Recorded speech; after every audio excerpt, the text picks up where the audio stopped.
నీవు మొదలు పెట్టగా ఏం చేయాలి? నువ్వు ప్రార్థన చేయాలి. బైబిల్ చెప్తున్నావా? చెప్పు, మాట్లాడు. చూడు, బైబిల్ చెప్తున్నావా? చదవాలి బైబిల్. ఓకే, అంటే ఈ సంవత్సరం దేవుడిని దీవిస్తానంటాడు. మరి దీవించాలంటే దేవుడిని ఏం చేయాలి? ప్రార్థన. ఎవరు చీకట్లో వెలుగు కలుగుతుంది. చీకట్లో ఏం కలుగుద్ది? వెలుగు కలుగుద్ది. మరి వెలుగు కావాలంటే ఎవరు? వెలుగు అంటే ఎవరు? దేవుడే వెలుగు. అందుకే కదా ఆయనలో ఏముంది? వెలుగు ఉంది. ఈ వెలుగు ఎలాంటిది? ఈ కరెంట్ కాదు, భూ సంబంధం వెలుగు కాదు, ఇది పర సంబంధం వెలుగు. ఎప్పుడు వెలుగుతూనే ఉంటుంది. ఆ వెలుగు నీలో వచ్చింది అనుకో, నువ్వు కూడా ఏం చేస్తుంటావు? వెలుగుతా ఉంటావు. అయితే నువ్వేం చేయాలి? ప్రార్థన చేయాలి. రెండవది, ఎవరిని తిరస్కరించకూడదు. మూడవది, చెడ్డది మాట్లాడకూడదు. తర్వాత ఏంటి?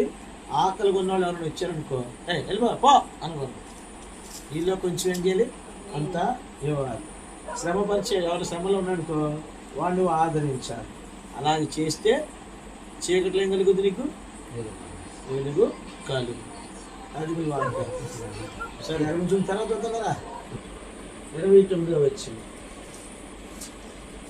మత్తయి సువార్త 9వ అధ్యాయము 20. నమ్మిక చొప్పున మీకు కలుగును. అంటే నువ్వు అనుకున్నవన్నీ దేవుడు కలగాలి అంటే, మనం అనుకున్నది జరగాలంటే నమ్మాలి. దేవుడు ఏం చేయాలి? నమ్మాలి. ఎలా నమ్మాలి? సంపూర్తిగా నమ్మాలి. అవుద్దా అవదా అంటే ప్రార్థన చేసి ఏం చేయాలి? ఏ పనైనా మొదలుపెట్టినప్పుడు అమ్మో జరుగుద్దో జరగదో అనుకోకూడదు. ఏం చేద్ది? దేవుడు చెప్పాడు కాబట్టి ఈ సంవత్సరం ఏంటి? నీ నమ్మిక చొప్పున నీకు జరుగుద్ది. నువ్వు బాగా జరగాలంటే ఏం చేయాలి? సంఘ ప్రార్థనలు మానేయాలి, బైబిల్ పట్టణాలు మానేయాలి, స్త్రీల మీటింగ్ మానేయాలి. అప్పుడు అన్నీ బాగా జరుగుతాయి కదా.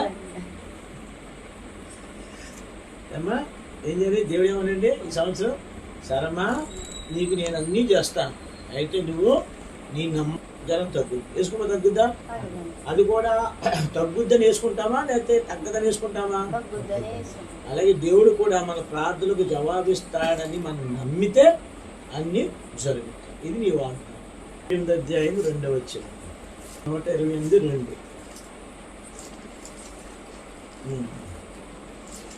2వ వచనం,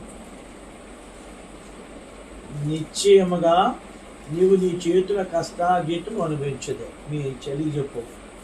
ఏం చెప్తుంది? హైదరాబాద్లో ఉద్యోగమా? సరే, నిశ్చయముగా దేవుడు